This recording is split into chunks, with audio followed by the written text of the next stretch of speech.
President, Best Practices for Leonardo's Online Merchandising Group, and I'll be your host for today's special event. I'd like to welcome everyone around the globe, and to those for whom it's the middle of the night, and I know there are some of you out there, a special thank you. I think there's never been a more important time to look ahead at what next year holds for hospitality digital marketing, considering the many things that actually changed this year. What I'm talking about is mobile, of course, Google's entrance into the booking space, Airbnb's growth, and that's why we're starting the discussion now to help you prepare for success in the years ahead. A few housekeeping items before we begin. First, we're going to be recording the webinar, and at the conclusion of today's session, we'll be sending you a thank you for joining us email with a link to that recording, which you can share or listen to again at your leisure. Additionally, you have a questions dialog box in your GoToMeeting panel. Generally, we take questions from the audience as we go, but today, because we have a jam-packed agenda for you, we're going to keep the questions to the end of the webinar. So please send them in to the GoToMeeting dialog box as we move through, and we'll be sure to address them at the end. We're also going to be tweeting during our webinar, so please join in the conversation at #LeoWebinar. And now I am I'm just going to get my GoToMeeting panel back on the screen. We're going to launch a poll as we usually do. And our first poll is, we want to understand what you're going to focus on as your most important marketing initiative for next year. And so you have three choices to just hit the radial button that most closely resembles what you're going to focus on for next year. So is it making sure that your website is truly optimized for mobile, upgrading my website to improve visual storytelling with better content, or more focus on measuring what's working and what's not. So please, I see everybody is weighing in here. It looks like it's kind of 50-50, upgrading my website to improve visual storytelling and more focus on measuring what's working and what's not. So in fact, it's almost neck and neck. So I'm going to close the poll. Thank you, everybody, for weighing in. We appreciate it. And we're going to continue with our event today. First, I'd like to introduce Tim Peter. Tim Peter helps companies put the web to work to grow their business. Since 1995, he's developed innovative e-commerce and digital marketing programs across multiple industries.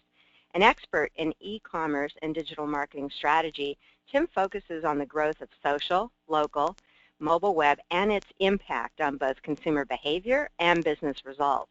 Prior to founding Tim Peter and Associates, a full-service e-commerce and internet marketing consulting firm in 2011, he worked with the world's largest hotel franchisor and the world's premier independent luxury hotel representation firm to help hotels and resorts achieve more than $2 billion in online revenue. Welcome, Tim. Always glad to have you with us. I'd also like to introduce Charlie Osmond. Charlie is the CEO of TripTease and the guy with the world's best title, I think. TripTease builds digital tools for hotels that increase direct bookings by improving guest experiences. Charlie received the European Travel Innovator of the Year from Focusrite in May of this year and received the Young Entrepreneur of the Year award by Esquire in 2007. He is also a member of the Business Advisory Board for British Airways. And Charlie was just telling us he recently moved from London to New York. So welcome, Charlie. Glad to have you with us as well. Thank you. And I'd also like to introduce Kinnari Desai. Kinnari is the Area General Manager of Desai Hospitality Group. She also runs the marketing department for 6 different properties using Visly, 2 of which have live Visly websites that we'll get a glimpse of today, the Best Western Plus in Glendale and the Roadway Inn and Suites. Kinnari was born and raised in Bangkok, and she did her undergraduate in biochemistry from New York University, and then started in the hospitality industry in 2007 after moving from Thailand to California. Welcome, Kinnari. Good to have you with us today as well. So before our speakers begin, I want to set the stage for the discussion about what to expect in 2016. So first of all, mobile isn't a trend. It's here. 1/3 of all worldwide travel bookings are coming from mobile devices. That said, sadly, hotels are not at the forefront of this, which brings me to my next point. If you want to seriously play in today's digital world, make your website not merely mobile-friendly, meaning that it needs to do more than simply render on a mobile device. Learn how to optimize the mobile experience with either responsive or adaptive design. But the point is, choose something that a consumer finds helpful and usable. Custom for the masses is not an oxymoron. What I'm talking about is the same thing that Henry Ford set out to do in 1908 with the automobile. What he did was he made a car. His vision was to make a car that was affordable by the masses, not a fortunate few. I think 2016 is going to be the year that the same thing happens in the online hotel world. Digital marketers will realize that there is a reasonable solution that looks, feels, and performs like a custom version. And Kinnari is going to show you an example of what I'm talking about in a little bit. So let's get to that now. Tim, I'm going to hand over the keyboard and mouse to you. And as Alex Trebek says, you have control of the board. Well, thank you so much, Darlene. And thanks so much for having me with you today. You know, as we start to talk about trends as we get into next year, the thing that we really want to keep in mind is something Bill Gates said some time ago. He said, we always overestimate the change that will occur in the next 2 years, and we underestimate the change that will occur in the next 10. We are living in a time of immense, immense change within the industry. We're facing all kinds of challenges and all kinds of pressures from OTAs, from Airbnb, from new entrants, from technology providers, from people like Google and TripAdvisor turning more into OTAs. And the changes that we're seeing, some of them will take a little bit of time, but some of them are going to hit us really soon, and we want to pay very close attention to what's happening in the broader marketplace, in the broader context, to ensure we're taking care of our guests and actually encouraging them to come directly to us.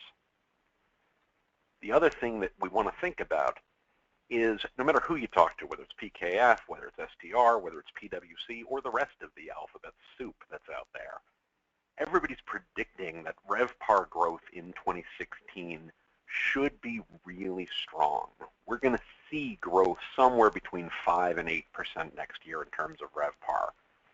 Probably the last good opportunity we're going to have to actually push rate and generate greater RevPAR for the next couple of years. Because as we know, this is always cyclical, and something's going to come along that actually pressures that RevPAR as we move into the future. One of those things that we want to watch, and if there's one number I would love for you to take away from today's talk, it's this number, 17 million. That's the number of guests that stayed with Airbnb between June, July, and August of this year. Now, I think any hotelier worth his salt can compete with Airbnb all day, every day. You should know more about the guest. You should be able to serve the guest's needs more directly, particularly when you think about the fact that most Airbnb hosts are not professional hospitality people.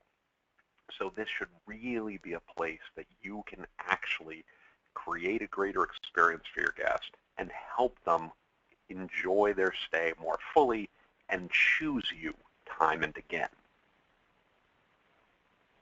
At the same time, we need to recognize that they are a real player in the space and that they will put pressure on rates as they bring more inventory online in your markets. So you want to keep in mind this 17 million number and realize that Airbnb is real, it's here, and it's a thing that your guests increasingly value. Now, as Darlene said, the first thing I want to point out is that mobile is not a trend. It's a way of life. It's how your customers live all day, every day. We know for sure that within the U.S., 2/3 of the population already owns a smartphone. Our customers no longer go online. They are online. They carry the internet in their pocket so that they can answer any question about anything that they need at any time. We have a whole generation of customers. Most people refer to them as millennials. I prefer to think of them as the net set, because this is a whole set of customers who have grown up with digital and grown up with mobile. They are already the largest demographic. Depends on whose numbers you go by. Some people will say they probably won't be the largest demographic till the end of 2015. But give or take a couple of months, I think it's safe to say that they're the largest demographic out there right now. They are natively mobile, with 86% of them aged 25 to 32 owning smartphones already, and again, using them all day, every day. And this is really the key to the point Darlene made a moment ago. More smartphone-owning millennials expect brands to have a mobile-friendly website or app than a social media presence. So as much as we talk about social, and social is incredibly important, and as much as we talk about how we connect with our customers, it's important to recognize how they connect with you, which increasingly means on a mobile device. It's not the second screen, it's their primary screen. The other thing to be aware is that these folks travel. They're already a third of all U.S. travelers. They're the largest share of the workforce at 34%, and approximately 20 million of these people still will enter the workforce over the next 3 to 4 years. 50% of them, almost 50% of them, plan and book on mobile devices, and half travel with children today. So these really are guest opportunities for you. And if you want to help shrink that 17 million number using Airbnb, you need to accommodate the needs of this rapidly emerging force. Now, the flip side, of course, is it isn't all about millennials. Half of customers who are 65 and older also own smartphones. Again, this is not something where people go online. It's not something that mobile is a trend. It's truly a way of life for our customers. And the simple thing we need to remember is, quite simply, there are more people who own mobile phones than own toothbrushes. But if that doesn't actually drive you to action, maybe it's easier to think about it this way. On any given night, you host more guests within your property than you do, you host more devices than you do guests. Everybody's traveling, everybody's carrying multiple devices with them, and they just take it for granted. Now, the reason that this is so important to talk about, and that I'm spending so much time on this, is it creates the reality of making instant gratification real. When we see dating apps like Happen, when we see search apps like Google Now, when we see tools that actually help guests answer their questions very simply in all of their life, they expect that they're going to get the same kind of experience and the same access to information every single place that they interact, and that includes travel. And we need to ask the question, who's doing the best job of meeting those expectations? This is Booking Now from our good friends at Booking.com, and it's a terrific tool. Works just like a dating app. You say, here's the items that I want. I must have Wi-Fi. I must have non-smoking. You can choose to sort by distance or price, and it simply calls up the best property and meet that expectation for that specific trip for that specific guest. If the guest likes it, they swipe right and keep it. If they dislike it, they swipe left and move on to the next one. It's an experience that our guests increasingly expect everywhere they go. As Darlene said, the time to act is now. This is not a future trend. This is the way your customers live. Also, as Mark Schaefer, the author Mark Schaefer says, we live in an era of content shock. Customers consume more than 10 hours of content every single day, and you're competing with more than 5,000 1,000 marketing messages every single day. And just to make that just to make it even scarier for you, the cost of producing that and distributing that is getting higher every day. So as you think about how you tell your story and the kinds of content that you use in the kinds of contexts that your customers experience them, that your guests experience them, we need to think about how to do this most effectively, how to make it work effectively and how to make it work efficiently so that we can actually help guests answer their questions and choose to stay with you. Of course, we know the OTAs are working hard to do this. And this is a quote from Darren Houston, the Priceline CEO, who said, much more importantly than a source of transactions, mobile is a chance to plumb the end-to-end user experience. If you say you're looking for an accommodation on an iPad, but then you book on a PC and then show up at the hotel with your iPhone, all of that is plumbed to a Booking.com account.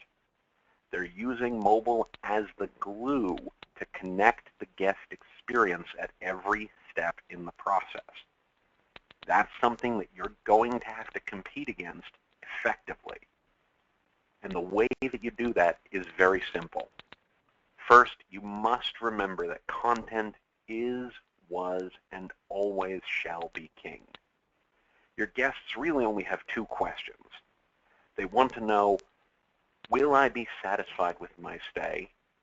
And why should I book with you? Your content can be a differentiating factor. It tells your story most effectively and helps your guests engage in telling your story on your behalf to help get the word out to their friends and family and fans and followers on social media and across the web to connect and say, this is the place that I want to stay. This is the place that I want to be. So remember that content is king. Secondly, of course, we have to remember that context is queen. It's not just the content, but it's where customers experience it and how they experience it. How's it different on mobile? How's it different on tablet? How's it different on desktop in such a way that they can answer their questions where, when, and how they need. And if content is king and context is queen, then data is the crown jewels. The more we know about our guests, the more effectively we can position our content appropriately in front of them and use it to actually tell our story most effectively and draw them in more deeply. As you think about your content, you really have two goals. The first is content quality, and the second is content velocity. You want high-quality content that your guests can enjoy and say, this actually solves my problem, this actually answers my question, this actually serves my needs.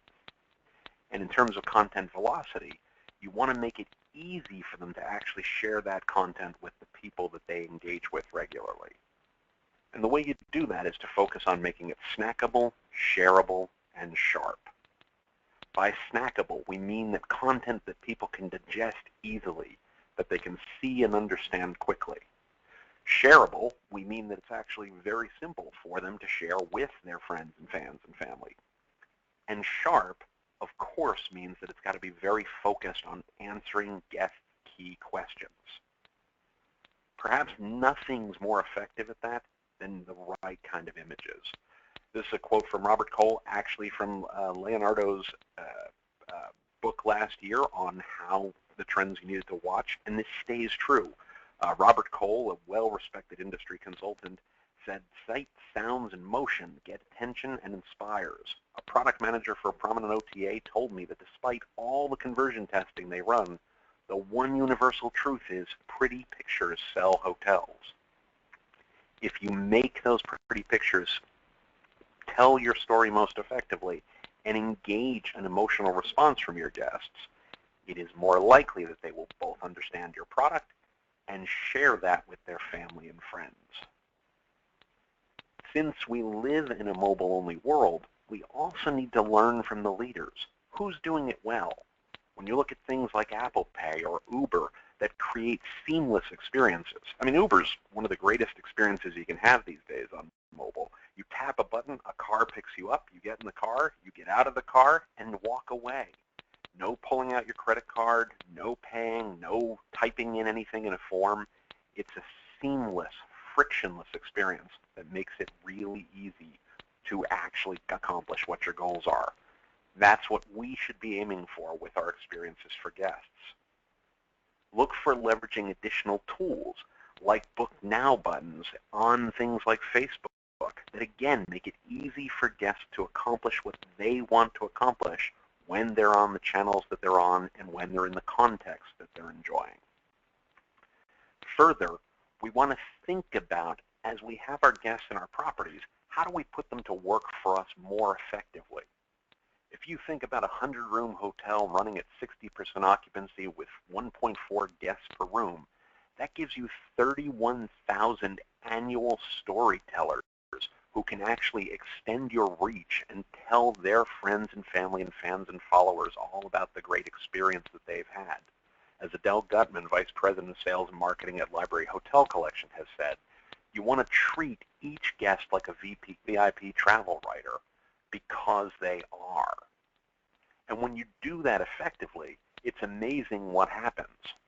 Research from Cornell School of Hospitality Research has proven that the more effective you are for 1% change in online reputation, that actually drives increased pricing power, increased demand, and increased RevPAR, up to 1.5 points of additional RevPAR value from a 1% change in online reputation.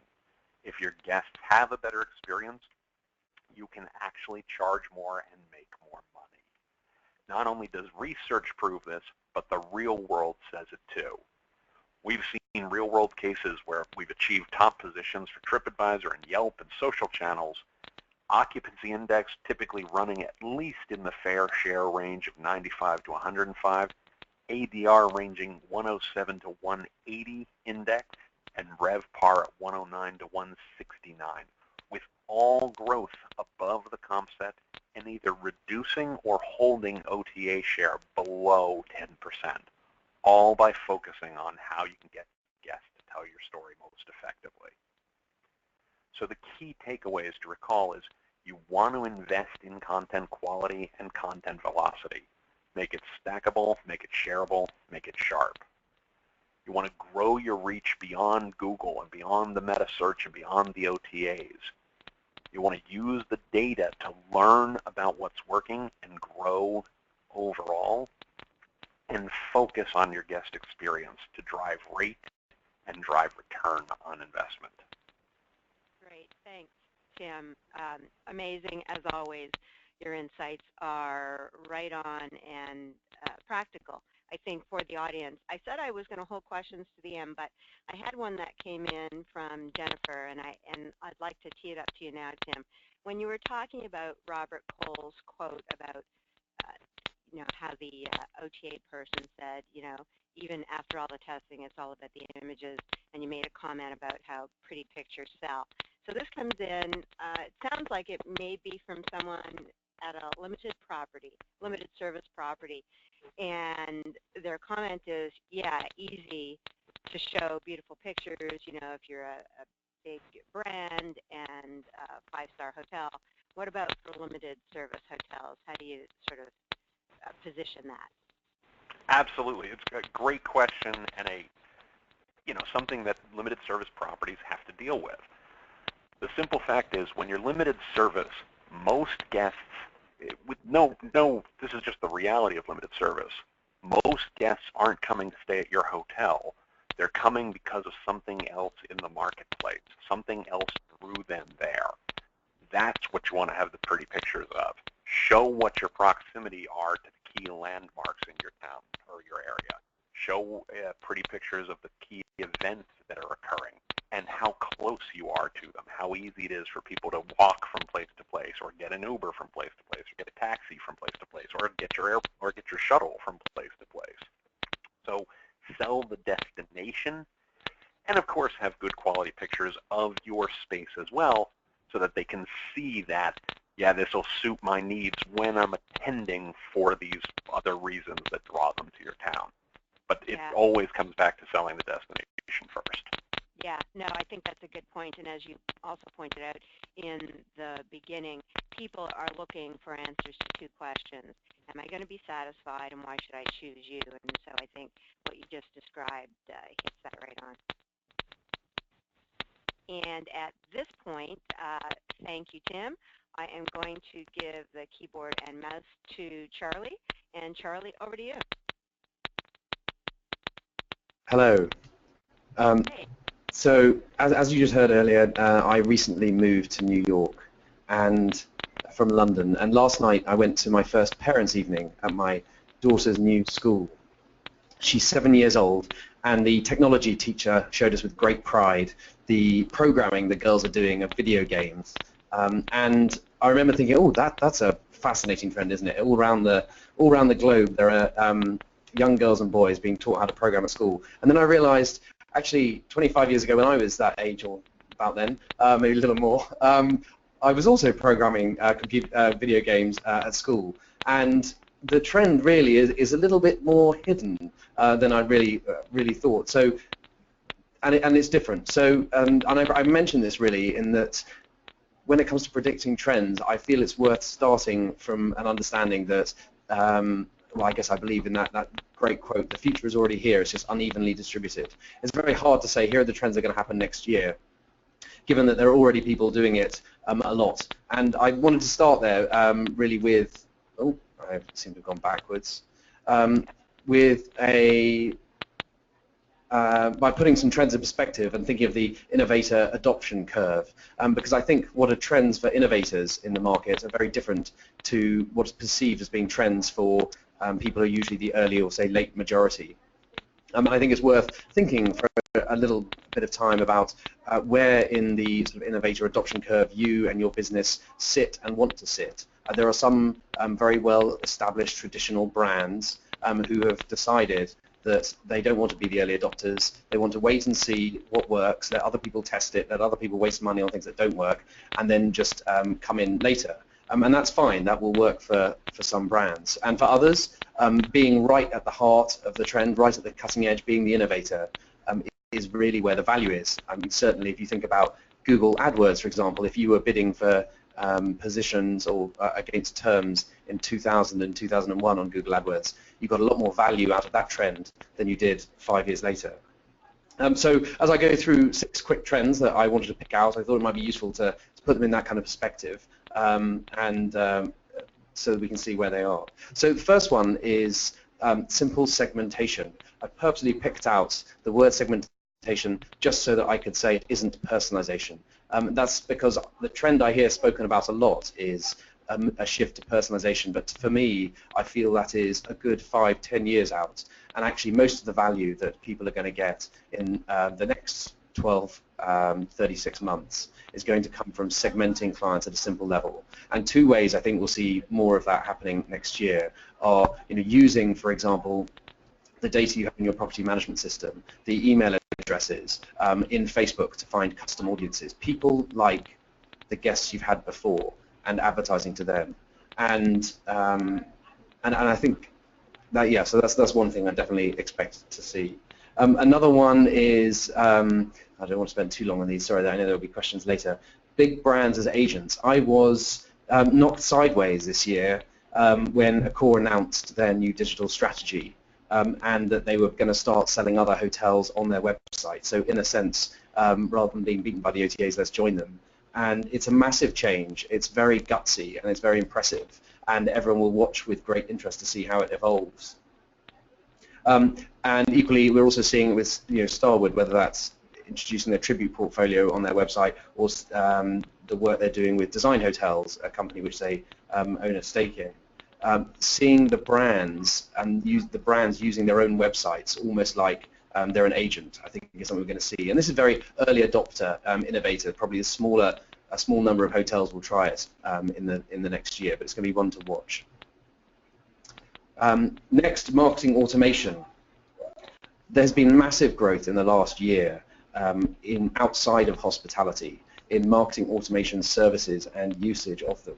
So, for example, that might be a person who booked their summer vacation in April last year.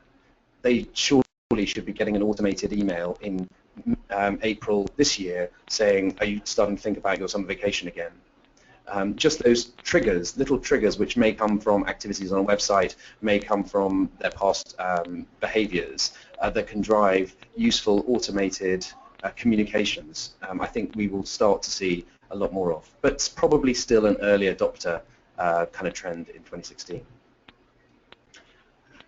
I think one of the big game changers may in 2016 be Google. Their shift recently to having a commission-based advertising model for hotels, I think, is fascinating. And when there was talk earlier from Tim about mobile and its important rise and role to play, when you consider that Google powers Android and most of the mobile phones in the world, and that the starting point for many people, if they are in a web browser on a phone, is a Google search.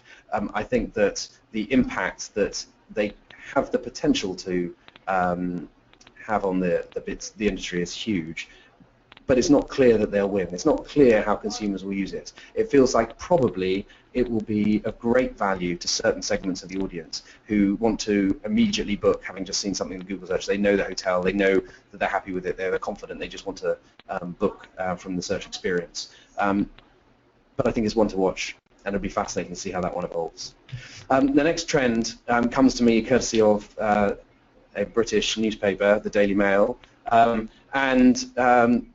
I thought it was fascinating that mainstream media, this is a recent article, well, not that recent, what was to say, April 2015, mainstream media is picking up on how going direct, booking direct with hotels can often be the best way to get a great deal.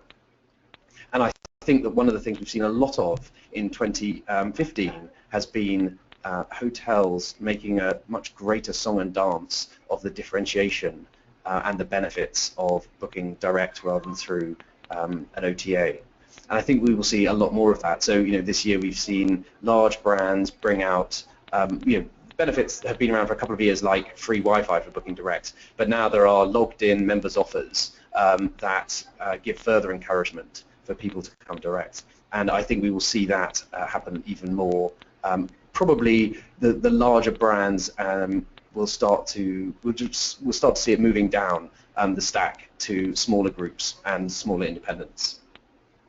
And I guess related to that drive for booking direct, which we know that hotels have, I think that we will see in 2016 a much greater emphasis on winning back the OTA booker to make sure that hotels don't lose that relationship with their guest before they arrive and afterwards, the data that comes with that.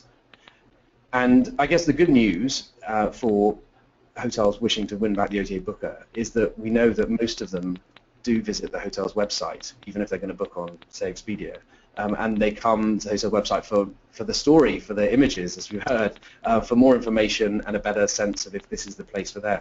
They come to the hotel website and then they leave. And they're leaving for one reason above all others. They assume the price is probably cheaper elsewhere.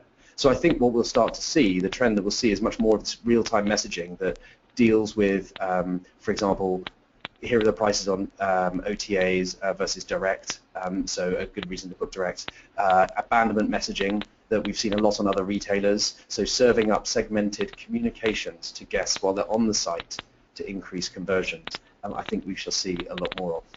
And those are my 6. Look forward to the questions. Excellent. Thanks, Charlie. Fascinating insights. Really appreciate you sharing them. A few things that struck me, just starting with your last slide, is that real-time messaging and giving that consumer, to Tim's point earlier about what consumers are looking for and what questions they're trying to get answered, I think makes a lot of sense. And I do think, and just as a consumer, I'm starting to see that as I interact with a variety of different hotels. But that real-time messaging that gives the consumer the confidence that they're choosing the right property for them and they're getting the best price is huge. And I hope, in fact, that does become a big reality in 2016. So thanks for pointing that one out. Okay. And now I am going to, Kinnari, give you the keyboard and mouse, and you can take it from here. Let me just fix the slide here. And okay, you have control, Kinnari.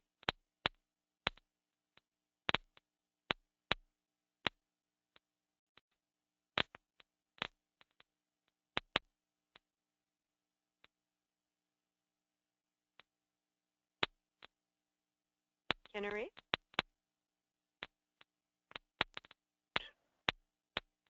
Sounds like we have an audio issue. Yes, can you hear me? Yes, we can. Great, thank you. Okay, I think I was still muted. Well, Okay. Good morning and good afternoon and good evening. It's wonderful that this is truly international webinar. It was great to hear Tim and Charlie talk. I think they had some fabulous points to say, and I'm glad I'm bringing the hotel side to this webinar. And I just recently joined the Weasley program, and I think it's very very important to show consistency in our websites. The last 18 months, most hoteliers have been renovating and remodeling their properties, and I think with the way the trends are going, mobile being the #1 way for people to book, it's very important to now remodel our websites, not only for PC but for mobile, making it mobile friendly, but at the same time having that connection so that people can relate to your PC version versus the mobile version, and that they're looking at the same property and that there is a connection. We've been the most important thing I found in having your new website is to show your room, because the #1 thing that people look at are the room pictures. And so having your very first picture being your room picture makes a big difference, and having them at high resolution. Having descriptions to your room is very important, explaining what is in the room. Those make a big difference. And then, you have your tabs of your special offers to kind of convince people to, book through your site, because they're either getting a 10% off or booking direct. Like Tim mentioned, that's very important to try to convert people. Sorry, Charlie mentioned that, to convert people to buy directly on your website, because, they feel like they're getting a better rate. Targeting key segments. I mean, if you're more leisure guests or you're more business, with more of the millennials entering the workforce, it's very important to show the business side of your hotel. At the same time, of if you have families and you have leisure, you want to be able to show how to, highlight where you are or the destination, which is very important. And this is a mid-scale property, so it is an exterior corridor property. So highlighting the destination does make a big difference, because now majority of the mid-scale properties are going into interior corridor. So it's a big challenge on how to market the property well. And showing off what key things or elements that would appeal to the guests that would be arriving at your hotel makes a big difference. And like I mentioned before, consistency in storytelling. Your smartphone, tablet, website, your third party, Weasley really helps keeping everything consistent and distributing your picture as well. And so that, wherever they look, they get to see the same kind of pictures. They have the same look, the same explanation. It's very consistent and helps brand your hotel in a certain look or feel. Then that relates to also your social media sites or TripAdvisor. Today TripAdvisor is the #1 thing. Most people go to TripAdvisor to check out hotels in a certain area and see how their ranking is and what people are saying about it, more than going to the websites directly. So that's very important on how you look on TripAdvisor, on Facebook, having those booking apps or widgets available for them to be able to book direct so you can have a higher conversion. And that consistency really helps going through all three. Like I was saying, Facebook has these widgets and apps that we've added, and the same Book Now apps that Tim was showing. So those make a big difference to being bookable and being there. A lot of people are very on their social media apps, and so having a presence is what makes a big difference, makes it easy for them to purchase. Taking advantages of the specials and packages, encouraging them to book on your site or through your Facebook, or letting them feel that they're getting a bargain or a better deal than other OTAs. And it also gives them a chance to explore more about your hotel, what your other guests are saying that have stayed, that have been on Facebook, or they're liking your Facebook page. The special offers, I mentioned that. It gives you, better access to discounts directly.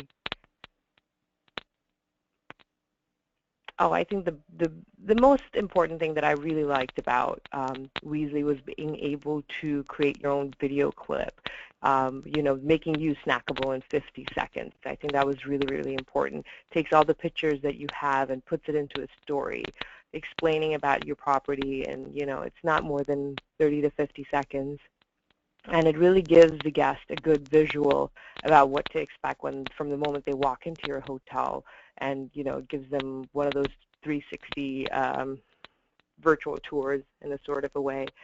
At the same time, selling your hotel the best way it can. It helps convert your shoppers who are just looking around into guests. Makes more of a connection, because it's a storytelling way of looking at pictures rather than just having pictures. So my tips and recommendations on getting started is, be where your guests are socially and integrate your offers and booking capability. I mean, be on Twitter, be on Facebook. Those are the way that people are looking, having a good presence on TripAdvisor. One of the things that I forgot to mention with the TripAdvisor is, responding to those TripAdvisor reviews makes a big difference, because as you respond to other people's reviews, people see that, being a hotel, you do care about what your guests are thinking or saying, and you have a presence on TripAdvisor, so people do feel that you care about them coming to your hotel, and that's already part of the customer experience, that they are expecting that hospitality when they get there. Updating your images, making sure you have a complete and interesting visual story. So it's not just enough to remodel your homes, but remodel your hotel rooms, but it's very important to remodel your website to make sure you have all the updated pictures and your way of giving that visual story. Creating that video clip, the 30-second story of why they should pick you is very important. And and lastly, I think Weasley's program for making your own story, it is incredibly easy and user-friendly and very intuitive. You upload all your pictures, you can create your own story, you can create you can manage your Facebook apps, whatever you want to edit. It's very, very user-friendly and intuitive. I was actually surprised at how easy it was to use, because I'm not very computer savvy.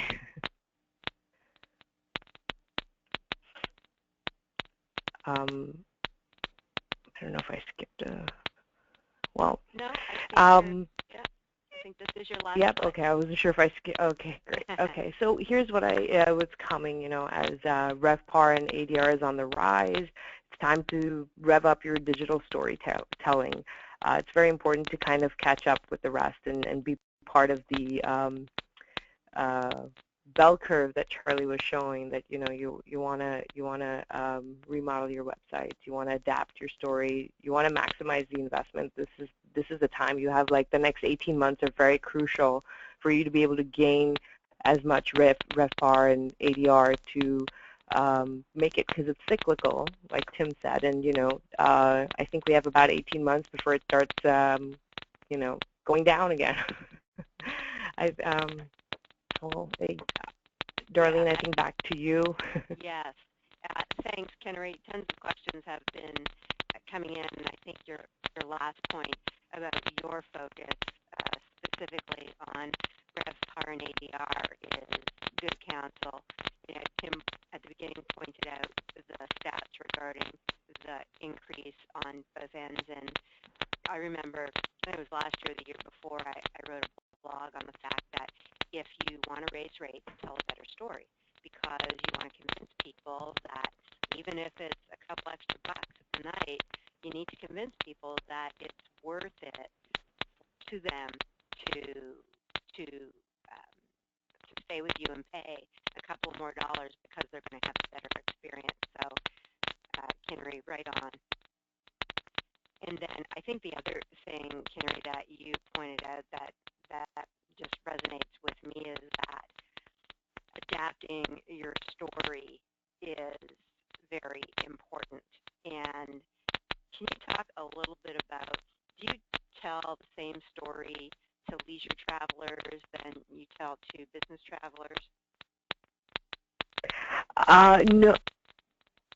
No, actually, I would try to incorporate, where I was trying to show that the sites where you want to tell a story about your business center and things that are in your hotel related to your business guests to be a little bit more different, because they're looking for different things like the free Wi-Fi, the business center, the ability to print, fax, copy, scan, whatever they need to do.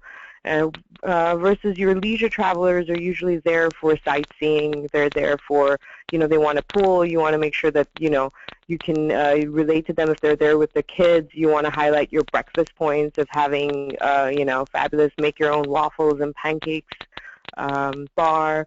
And at the same time, you can also highlight, a grab-and-go breakfast for your business people, or, at the same time, out of those who are health conscious, you have, make-your-own oatmeal bar, things like that. Highlighting those on your websites make a difference. But I would keep them both separate and make their own kind of a little story for both of them.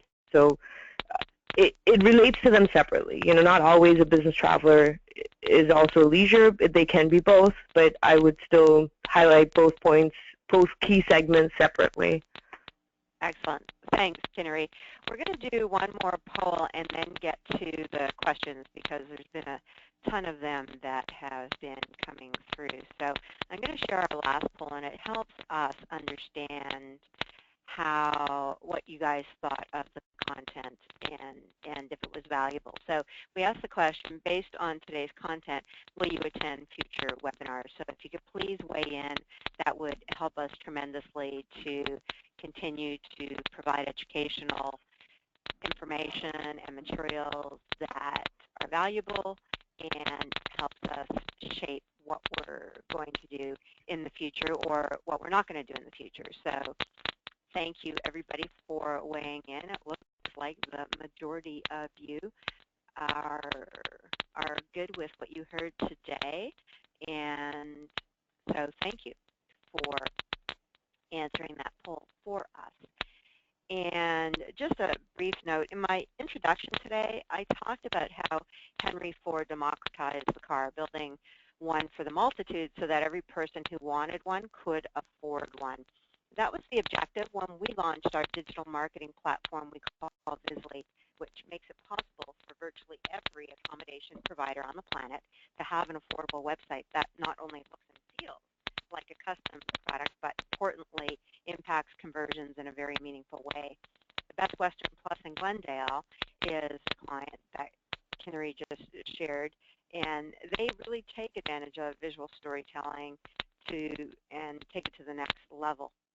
Their website environment engages the travel shopper by creating relevant, powerful visual stories about their property.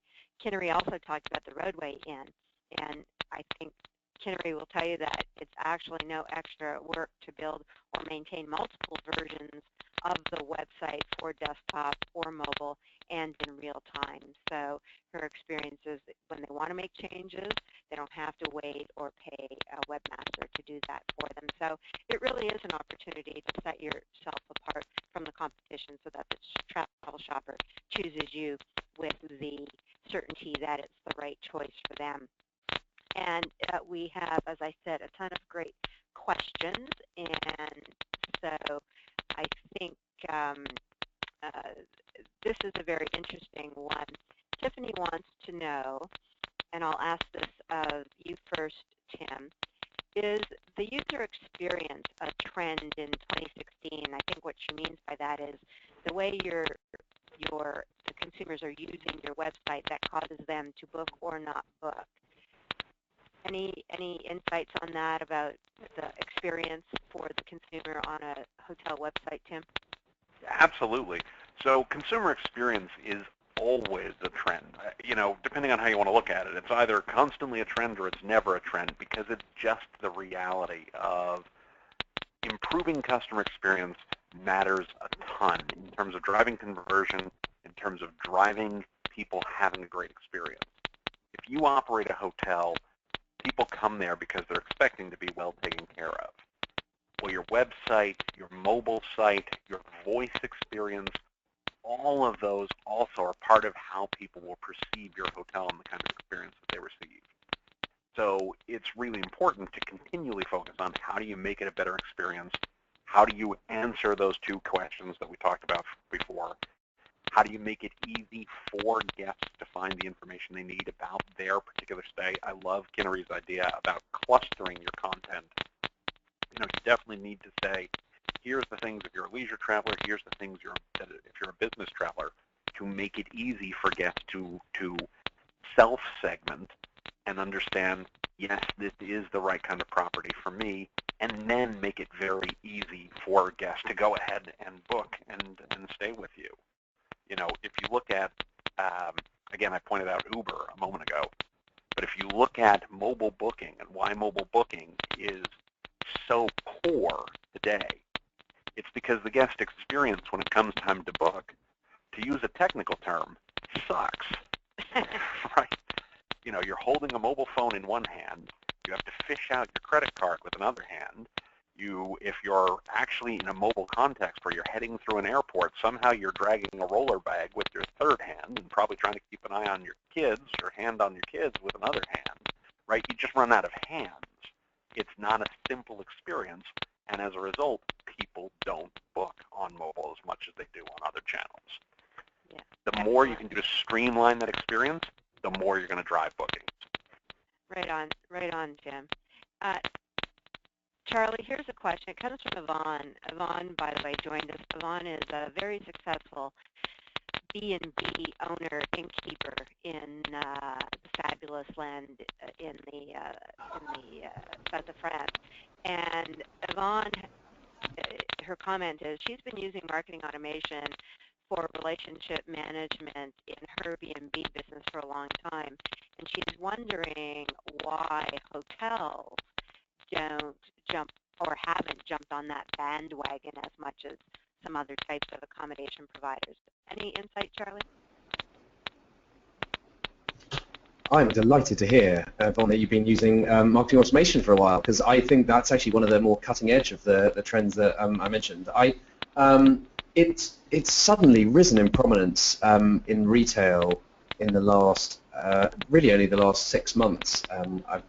There are a whole bunch of new startups serving the likes of Amazon, creating really good automation tools, and I think partly the thing that's held it back are the tools. You know, this is just one more thing that people have to think about that on digital marketers' laps, and I think that what we're beginning to see now are tools that just make it really, really easy. So in fact, just to give you a case in point, yesterday our product manager was optimizing how we use Intercom.io. Intercom.io is a startup, only began maybe 18 months ago and massively grew this year. They have just brought out a new set of just really simple tools that allow you to create marketing automation rules, because that's the hard thing, is it's hard to get the data out of your PMS, let alone then set up a set of CRM automated rules. So I think it's probably mostly, when I think about it, it's the fact the tools haven't been there in the past, the tools to do it really simply and easily, and I think that they will be brought out a lot more hotel-specific marketing automation tools in the next year. Great, thanks, Charlie. And Kinnari, this last question is for you, and Jessica wants to know how much of the marketing investment, of my marketing investment, would you recommend spending in online marketing? So any recommendations on what the split would be, 50-50, 70-30? Oh, that's hard because it depends what else are you actually doing for your hotel. I mean, is your question specifically just for how much you would spend on this kind of marketing, or just in marketing general for your whole hotel? I think where she's heading is, of my total marketing budget, how much would I spend on the online portion? Oh, wow. Yeah.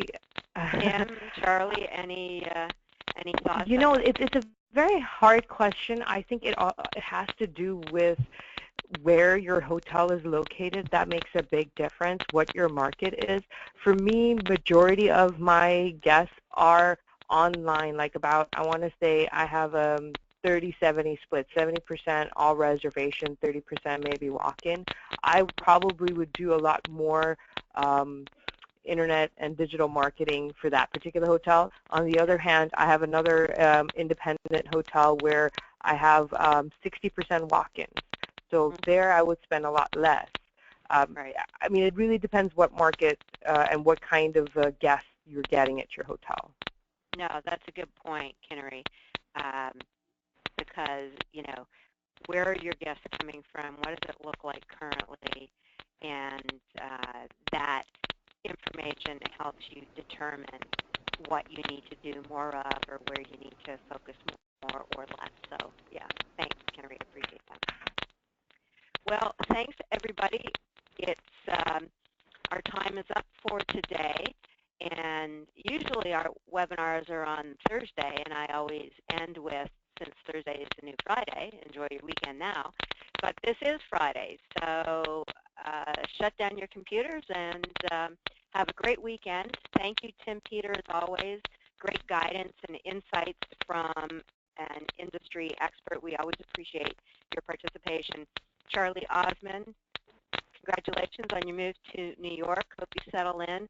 And your 2016 insights into trends were very interesting, and I think you brought to light some things that perhaps weren't on people's radar. So thanks, Charlie. And Kinnari, it's always great to hear from one of our own, a actual hotel marketer.